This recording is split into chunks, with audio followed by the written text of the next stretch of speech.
Tools needed are a number 2 Phillips head screwdriver, magnetic preferred, a number 1 Phillips head screwdriver, magnetic preferred, flathead screwdriver. To remove the top and sides, begin by unplugging the brewer and disconnecting the water line. Open the hopper door and remove the milk powder hoppers and mixing bowl. Remove drip tray and waste bin. Then remove the screw and washer to the left of the mixing bowl at the top edge.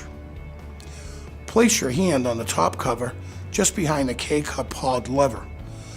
Slide it back 1 inch and lift up to remove the top panel. Remove the screw and washer just behind the lever on the left-hand side. Pull the faceplate towards you to remove. Then remove the nozzle cover by sliding it forward to remove. Remove the coffee nozzle first by sliding it forward out of the holder with the steam guard and disconnecting the tube. Remove the top cover and set both parts aside for cleaning and sanitizing. Secondly, remove the milk nozzle by sliding it forward out of the holder and disconnecting the tube. Separate the spout and the top tube connector for cleaning and sanitizing. Remove the milk tube by sliding it out of the hole that leads to the mixing bowl.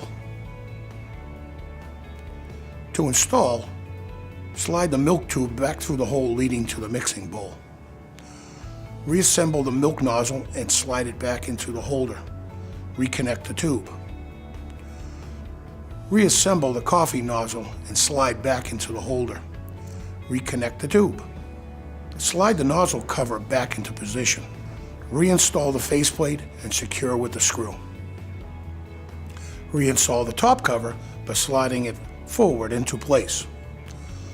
Secure with the screw and washer to the left of the mixing bowl at the top edge.